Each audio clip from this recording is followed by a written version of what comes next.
At the end of the day, we're ambassadors for a new industry, being the drone industry.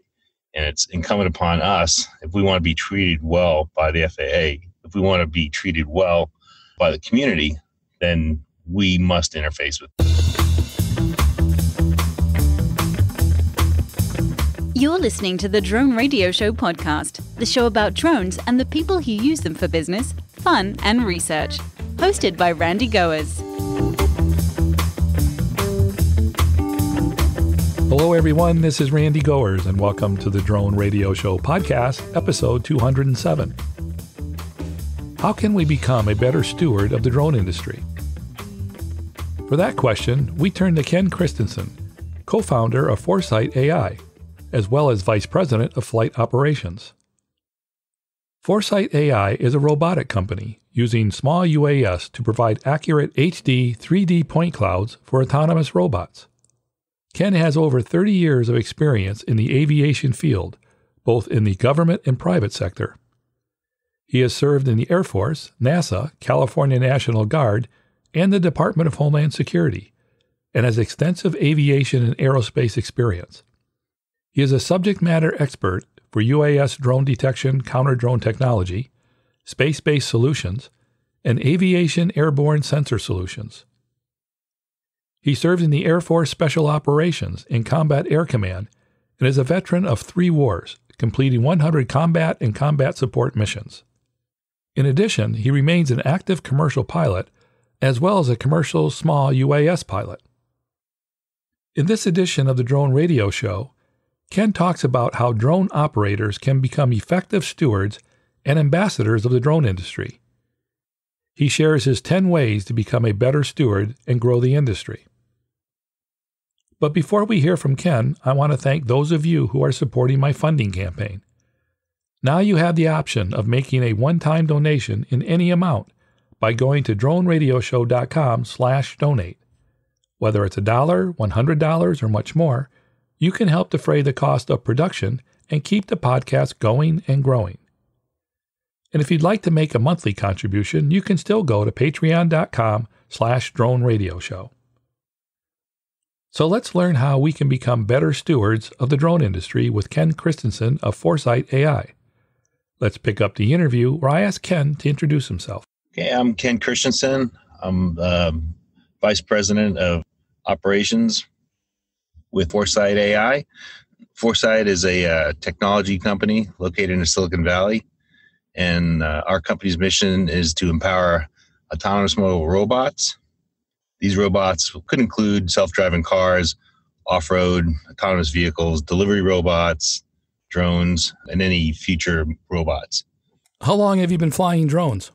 I'm actually a relatively new drone pilot to the market, under 2 years. I have over 30 years of flying experience. I'm a commercial pilot, general aviation mostly, light twins, singles, and then also with the military, C-130s, flew with Air Force Special Operations, as well as NASA. From your vantage point in the AI industry, how do you see things evolving in the drone industry? I mean, right now, AI is a pretty hot topic. It's a super hot topic. Long-time aerospace guy. So even though a drone is different, it's still an aerospace vehicle. And I liken it back to maybe the 70s or the 80s when airplanes were really going through a lot of structural changes, bigger planes, bigger engines, and then avionics got integrated to the cockpits. So even though the plane looked the same, they became more fuel efficient, and certainly they could fly longer. And then the avionics and the advent of GPS and flight management systems really gave a lot of tools to the aircrew inside the cockpit. So I'm looking at drones in that venue. Okay, they fly, they can take wedding pictures, great. But, as a tool, right now you can clearly see how they can replace a police helicopter, right? So if you have a police helicopter flying at night with a spotlight down there, you still have a 12 or 1,500 pound vehicle with 100 gallons of fuel, just hundreds of feet above residential areas. So just a drone replacing that really can increase safety and safety of others that it flies over. So those are like very within the reach, clean kills, if you will, about what drones can do. Photography, roof inspections, pipelines, and all these inspections that we hear about. But I think drones as a tool have not fully been positively exploited yet. That's sort of what we're trying to do right now for autonomous driving or robots. We're trying to more positively exploit the area of how drones are used for gathering data, and not privacy data on people, clearly not that, but how we drive, deep machine learning, how we operate as a community on the ground, and how we can do that more safely and manage it in a different way. How will AI affect drone pilots? There's still going to be a need for pilots, right? Anytime, and this is the same with large airplanes, anytime you can reduce the workload of the pilot flying the vehicle, then you free that person up to do more higher cognitive thinking. That could be planning, that could be safety, that could be monitoring the situation, and all the above increases safety. So if you don't have to worry about flight control, and you really don't on these drones, if you're not ahead of the drone and drone's doing something, you just stop and the drone will just stay there in the air. It won't go up, down, left, right. And I think it's a great safety feature that's designed into drones. Diving a little deeper into the role of drone operators, you and I spoke offline about a concept of stewardship by drone pilots. Can you tell us what that means, especially as the industry moves forward? That's a great question. Actually, the stewardship of the pilot, just like the pilot in command of a real airplane, you're still responsible for the overall operation. But that operation, when you're a drone pilot, actually is more far-reaching than when you're flying an actual fixed-wing or rotary-wing aircraft, because you're on the ground, you're in neighborhoods, in communities where people live, and it's much more visible because it's at a lower altitude. So people are seeing these, they're seeing you operate them, and they're walking up to you and asking you questions. Maybe they're not happy that you're flying in their neighborhood. Maybe they're just curious. Maybe they want to show their children. So as far as a steward, I think it's important that since it's such a new industry, that you actually behave in that manner, follow the rules, interface with people, because we're all ambassadors. At the end of the day, we're ambassadors for a new industry, being the drone industry. And it's incumbent upon us, if we want to be treated well by the FAA, if we want to be treated well by the community, then we must interface with them. It's not written in any rules or laws, but it is common sense, and we should do a great job because there's a lot of revenue to be made in the drone community, and I think it's incumbent upon us to steer that. There's an old saying, you never get a second chance to make a first impression. And that first impression is so important on how that individual interfaces with the drone pilot, because the drone pilot, they're interface well with that person in the community. They're also constituents. They're going to leave there hopefully more educated, but definitely on a more positive note. And they're going to speak positively to their friends on when they said, hey, I saw a drone today and this guy was doing X. Obviously, we all want to project a positive image when we're out in public. But what do you do when you're flying and someone comes up asking questions? How do you stay positive when the very presence of the person might be in direct conflict with what you're trying to do? That's an excellent question. And that's happened to me multiple times before. So at the end of the day, you're still the pilot in command operating that drone. Maybe the drone is on the autopilot section of the route, or maybe you're taking it off or landing it.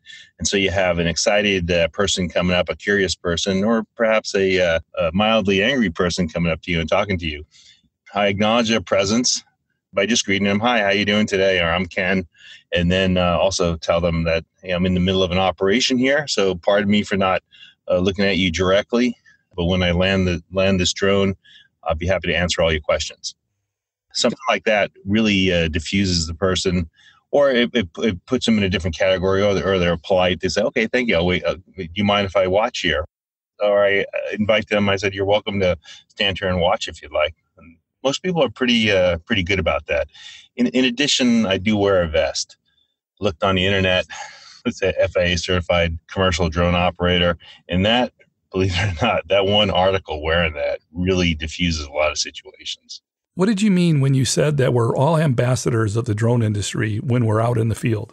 Well, I think it's important to become effective ambassadors, and we're all out there. It's a new industry out there. People want to know about it, and people want to know how it's affecting their privacy. So most of the drone operators or all the commercial drone operators anyway, should be able to verbatim speak about the regulations. How fast can you fly? How high can you fly? How much does your drone weigh? Details like this. Where can you take off from? Where can you land? Where can you take off and land if it's the same place?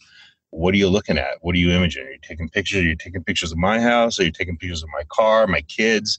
All those questions need to be entertained. And that's part of being an ambassador, or the ambassadorship, if you will.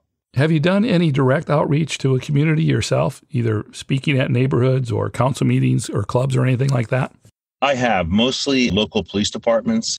I'm on the West Coast, so I've reached out to the Santa Clara Sheriff's Department, City of Santa Clara Police Department, San Jose Police Department, and Sunnyvale Police Department, and spoken with officers as well as those in management about our operations. The police have been unbelievably professional. I'm going to say believably professional. They are professionals. I've been flying drones where individuals would call the police, and then the police have responded and made contact with me, and they've been extremely professional about it. How do you respond when an officer does approach you? Well, that's interesting because, again, like my previous statement, you are the pilot in command. So now you could have competing authorities there. So as I'm flying and the police officer comes up and says, "Hey, what are you doing here?" So again, I greet him, acknowledge him immediately, and say, "Pardon me for not looking. I have a drone that I'm flying in the air, and I will be landing this shortly." Now, if he directs you to land it immediately, then you have to comply because he's a peace officer, right? So a police officer or an FAA official, then you have to comply with them. So that's what you do. And most of them, I'm not going to say most of them, all of them that I've interfaced with have treated me very well. But I've also been very professional with them. So the conversation goes something like this. The officer will approach me. I'll look at the officer momentarily, say, "Hi, officer." And then they'll go, "Hey, what's going on here? We just got a call that you're flying drones here." I said, "I am. I'm a commercial operator. I have a drone in the air right now, but I'll be landing it right here." And they go, "Okay, go on about your business." And they just stand there. And then after I land, they just, protocol, ask me what my name is. I show them my driver's license, my commercial pilot's license, and ask me a little bit about my operation. And then they go on their way. And they say, "Hey, have a good day." They said, "Sorry for bothering you, but when we get a call from anyone, we have to make contact." Have the approaches by law enforcement been in response to a call? Or did they just see you and wanted to find out what was going on? No, all of them have been calls. I've been flying, they passed me on the road, but all the ones that actually made contact were an individual calling. And, one was in a residential area. So one of the residents called, and then the other one was by a hospital. In the hospital security called the Sheriff's Department, and the Sheriff's Department responded. Have you ever been confronted by a disruptive person or someone who just wanted to create a problem? Yes. I was confronted by a lady in a town in Palo Alto, and she was just not happy about the whole situation. And then she went on to tell me that she was a private pilot and that she knows regulations and everything like that. You can get into a debating match. I didn't ask you to tell me about aerospace or anything, but I knew under my commercial regulations that I'm operating by that I was legal and I was okay to fly there. But I did entertain, after I landed, I entertained her questions and everything. She left. She wasn't totally satisfied, but you can't please everybody all the time. But I did the best I could, and I didn't escalate it or get argumentative with her. Did she actually get in the way and disrupt your mission? It was just a verbal annoyance. And, as a pilot in command, you have the operation. I did not have to talk with her. And I have told two individuals that, "Are you a police officer?" Clearly that they were not. They go, "No." I said, "Are you with the FAA?" And they go, "No." Then I don't have to talk to you right now. But after I land, I'll be happy to entertain your questions. You can really shut that off. But also understand that depending on how agitated that person, that might not be the right thing to say at the time. have had a number of homeless people that are wandering around that come up and been more aggressive. And so I thought there could have been a confrontation on that one time. And since that time, I've developed emergency procedures for drone operators if that ever happens. Can you talk about that? What do you do? If you think the person's going to be confrontational, you have a handful of drone, you have your remote controller, of course, protect yourself. But then I have a sensor package on my drone that is in excess of $60,000 that I want to protect. And the drone's not going to fly forever. So in an emergency situation, I would just land the drone. I was actually flying on a weekend at a business park. And I would just land the drone on the roof of a business park. They're flat. You have a camera. You can easily navigate there and just place the drone on the roof until something subsides. And then if the person goes away, the drone's still on standby. You can relaunch it and then fly it to your location. So another good reason to plan your mission and not use all your battery power. Leave some extra battery power in there in case that you do have an incident. How do you suggest drone operators interact or respond to other drone pilots who may, for whatever reason, skirt the rules and regulations? I've come across them, and I deal with them more like I do on a professional level when I'm flying fixed-wing aircraft. I'm like, hey, that behavior is unacceptable. You're not talking to a neighbor. You're not talking to a community member. You're talking to somebody who's flying a drone and can potentially disrupt your operation, injure somebody. And if they're new, if it's out of ignorance, great, but I let them know anyway. And I think we need to self-police.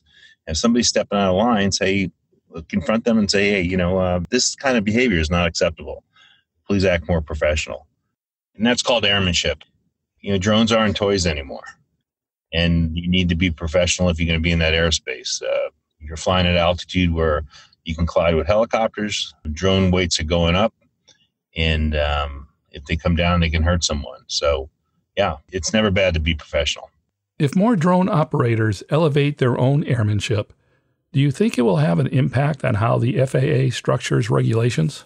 Yes, I do. I think the FAA is looking at this very critically this year in how we operate. So if we're looking at lightening up the rules like flying over people, and I've seen some of that language come out yet, or flying over moving cars, they want us to be acting professional out there because maybe there aren't a surge of accidents or incidents yet, but the drone community is really growing. So like aviation, like fixed-wing aviation, commercial aviation, if you keep your current safety level and then scale the number of people that will be flying, you will have more accidents, even if you keep the accident rate at the same rate. So what the FAA is interested in doing is making drone flight safer as they scale to more operators. And then to the general public, it will be perceived that it is as safe or it has not gotten any more unsafe. What do you think the role of pilots should be in the area of education and lobbying? You got to take care. You have to get in bed with the industry. You have to read every article, get on every, I think the drone radio show is a good one to start, and then read every aviation periodical you can get your hands on and articles. There's a lot of information out there. Get educated. Get educated, be the best you can, and be safe. And safety gives you comfort. It makes you confident. And with confidence, you can be a safe operator. And everybody should always strive to be educated and confident. And prior to that, get mentored, ask questions. People with more experience would love to share their experiences with you. Maybe go out and share their techniques, how they take off, how they land, how they survey a landing or takeoff area, and how they approach, their operation. We call it hangar flying in general aviation, and that's what you need to do as a drone pilot. And if we continue to talk in this, positive nature of helping, then there's a direct transference from how people operate helicopters and fixed wings now to the drone community. So all those same lessons learned still apply in the drone community. What else should drone pilots do to be a good steward and an ambassador? Anytime you're doing anything, you need to be relevant. You need to be relevant in your field. And if you're not a gainer, then you shouldn't be there. If you're not a value add, then you shouldn't be there. So again, get educated on your topic, talk with others, plan the flight, and fly the plan. And that will give you a lot of capacity, extra capacity, if something goes bad and you need to recover an emergency situation. And also plan for emergency situations, bad weather, maybe a hawk diving at your drone. And I think things of that nature are important pre-planning so you have positive outcomes. What about giving back to the community? How important is that? Oh, it's passing a baton. If you want people to vote because you're flying where constituents are, if you want them to vote correctly, if you want them to present well at city council meetings or not come after you at city council meetings, then this goes back to stewardship. And be an educator, be a good steward, a little bit of a lobbyist, share what your company's doing and how that's going to benefit, the surrounding communities. Talk with your police departments. They're working really hard at getting up on drone laws, and they don't know them all yet. And some officers are more educated on the drone laws than others. So just work with everybody. Be an ambassador and pass it on and be an educator. This is what is needed in these first 2 years of operating drones with the FAA. And then the FAA will respond in kind and whether loosen up or lighten up on some of the regulations. And I think it will be a good relationship between the drone operators, the general public, and the FAA. How did you come up with these 10 traits of good drone stewardship? These are things that I've learned along the way. I've gone to formal aircraft crash investigation school, so I'm a certified aircraft crash investigator, always looking at what's causal. I was a Air Force flight safety officer when I was flying operationally with the Air Force. And I've taken all this and put it together. And that's how, being a newer drone pilot, just under 2 years now, I've been operating, taking the 30 years of my experience, and I put that all together, consolidated, and that's how I'm operating the drone. But I'm still newer, and I'm asking those questions. In that time, I've developed an emergency procedure and then also one for if birds are in the vicinity. Ken, is there anything that we missed that we should talk about? Keep up on the technology, keep your equipment in good repair, and talk as much as you can with the community at large, and that will increase your safety footprint. And for my final question, Ken, what message would you like to leave listeners about where you see the future of the drone industry going? Oh, wow. That's a great question. I think we're at its infancy right now. I think we're going to see a big equipage change. We're going to see more capable drones, longer battery life, and beyond visual line of sight will be coming right around the corner in the next probably 2 to 3 years beyond visual line of sight, where you'll have a transponder, much like other airplanes have. It's going to really change the drone industry. It's going to make it profitable because all the short battery life now, it really makes it difficult to make a business streamline. So I would say look for that and just continue to get additional training and educate yourself. That's it for episode 207 of the Drone Radio Show. I hope you enjoyed hearing from Ken Christensen of Foresight AI. I want to thank Ken for taking the time to speak with me. If you want to learn more about Foresight AI or want to connect with Ken, check out the webpage at foresight.ai. If you like the Drone Radio Show, please consider supporting the podcast with a small donation. The content is always free, but for as little as $1, you can help defray the cost of production. To donate, go to droneradioshow.com/donate or patreon.com/droneradioshow. And thanks for listening. Your support means a lot to me, and I hope you'll listen to more episodes of the Drone Radio Show podcast to hear how others are using drones for business, fun, and research. For the Drone Radio Show, I'm Randy Goers.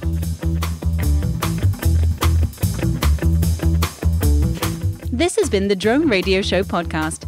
More information on today's show can be found on our website at www.droneradioshow.com. If you're using drone technology for business, fun, or research and would like to share your experience on the show, please visit our website and fill out a guest appearance application. And don't forget to follow us on your favorite social media channels.